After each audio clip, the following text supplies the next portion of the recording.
Hi everyone. It's been a while since I've done one of these. Had a couple of health snafus over the last few months, but here we are, we're back at it. So, let's talk about portable music players. As an elder millennial, I've been through pretty much every single iteration of portable music you can think of, from the venerable cassette Walkman to having my first CDs and playing them on something like this. Eventually getting up to getting my first little tiny MP3 players in high school, and eventually getting up to a classic iPod. After a while, the iPod started to resemble something like this, a touchscreen device that has multiple apps, and now you're just getting into the era of smartphones. This is my actual first smartphone, a Samsung Galaxy Note 2. And we've gotten from the point of having maybe one or two albums you could listen to on your commute to work, all the way up to having the ability to stream the collected works of mankind on your phone. Isn't it just incredible? But I feel like that modern era where you can listen to pretty much anything you want on a device that has unlimited access to information, entertainment, data, what have you, is kind of missing something. Something that needs to be brought back through something like this. And for this video, I want to talk about maybe some reasons why you might want to consider getting yourself a standalone portable music player, and maybe some reasons why it might not be for you. So first off, as I mentioned, there is something a little bit missing from just the idea of listening to music through your smartphone with maybe Spotify or Apple Music or Amazon Music or what have you. Something missing in the sense of, on your smartphone, you just have so many other distractions, so much going on, notifications coming in all the time.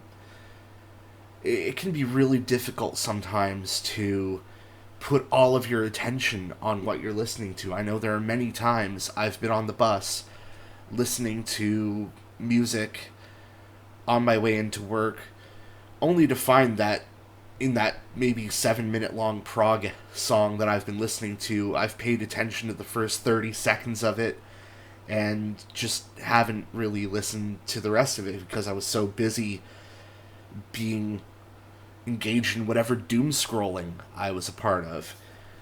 And I find that that really takes a lot of attention away from just the music. And even on something like this iPod, you don't have apps, you don't have anything beyond the music. Your attention is put almost entirely on the music, maybe a bit on watching what's going on outside your bus window or whatever. But it doesn't distract you in any way from what you're listening to. And when you start getting into the older ones like your Walkmans or your Discmans, it puts a lot more emphasis then on actually listening to a full album as opposed to sitting there with your smartphone going, this song, no. This song, no. Nah. You just kind of get that option paralysis with modern devices where you have so much choice that you'll spend a lot more time deliberating over that choice than actually just having that limit actually can be a good thing. You know, maybe I've got 3 albums with me. I've got Boston, I've got Pliny, I've got Haken. I'm feeling like Boston today. So having a bit of a limited choice, or, I mean, even on this, it's a bit limiting. Yeah, you can store 80 gigs worth of music on this. That's almost a person's entire music collection, but it's still a limited pool of music to choose from. You're not sitting there going, oh my god, I have so many things to choose from. Like, you still have a limited pool of artists, albums, songs. At the end of the day, having that limitation can actually be good for your music listening. There's also just a certain charm in using older technology, kind of going back to your roots. I know it's not really an objective thing, it's kind of a subjective feeling, but I know that I feel happier popping a tape in this guy and listening to it on my ride to work than I do doom scrolling this guy. And when it comes to older devices like this Walkman or, a CD Discman, you would think that there's not a whole lot of newer music available for these devices, but cassettes have been making a bit of a comeback lately, and it's to the point where you can find pretty much anything being released nowadays on cassette. I mean, here's the most recent Korn record on cassette. I already showcased Pliny and Haken being two modern acts that have put out music on cassette, and it's not just rock and metal. I've seen Taylor Swift put her music out on cassette. I've seen many pop and hip hop artists use cassettes. It is making a bit of a comeback, so you're not even really limited to just older music with devices like a tape player or a CD player. And similar goes with, an iPod or an MP3 player of sorts. They do take all kinds of files. You can find most music on sites like Bandcamp, or buy the CD, rip it to your computer, load it onto your device. Another positive with standalone portable audio players is that for the most part, they don't have Bluetooth, and you have something wonderful called a headphone jack. And you can listen to all your favorite music by plugging one of these bad boys into it. I know that doesn't sound like a huge plus, especially when you consider that Bluetooth technology is so convenient, but the sound quality is better with a hardwired speaker or headphone. Bluetooth does have some loss to it.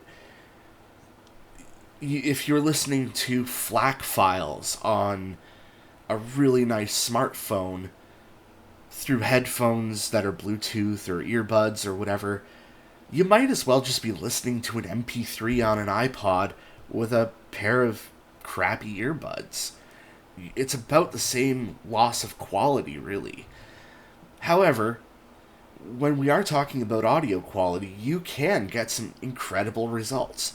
These old iPods are easy to modify, and you can load FLAC and WAV files onto them easily.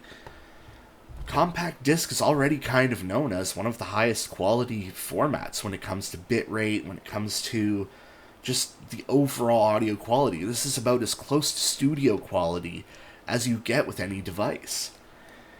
I even have to kind of shout out my old cassette players, because when they're well taken care of, when they're clean, and as long as the tapes that you're playing with them are kept in good condition, they can sound very good. So those are all the reasons why you might want to consider getting yourself a standalone portable music player. Everything from the Walkman all the way up to even this iPod Touch, which, I mean, it does have apps, it can access the internet, but it has less to distract you from your music than anything else. But there are some reasons why you might look at a portable music player and think, that's not for me. One of those things is battery life. And this can be a little bit contentious with certain devices. I mean, okay, this is modern enough that chances are, if you find one, the battery is still going to be at least good in it, and you'll still get a good number of charge cycles out of it. But when you start getting to batteries and devices like this is a 5th generation iPod Classic, your mileage may vary. You may find that some of these older MP3 players have problems with their batteries. Maybe they've started to expand. Maybe they've just stopped taking a full charge. And then you start getting into your Discmans and Walkmans, and that's where these come in. Yeah, you are going to be spending a lot of money on AA batteries, because these things just absolutely chew through them.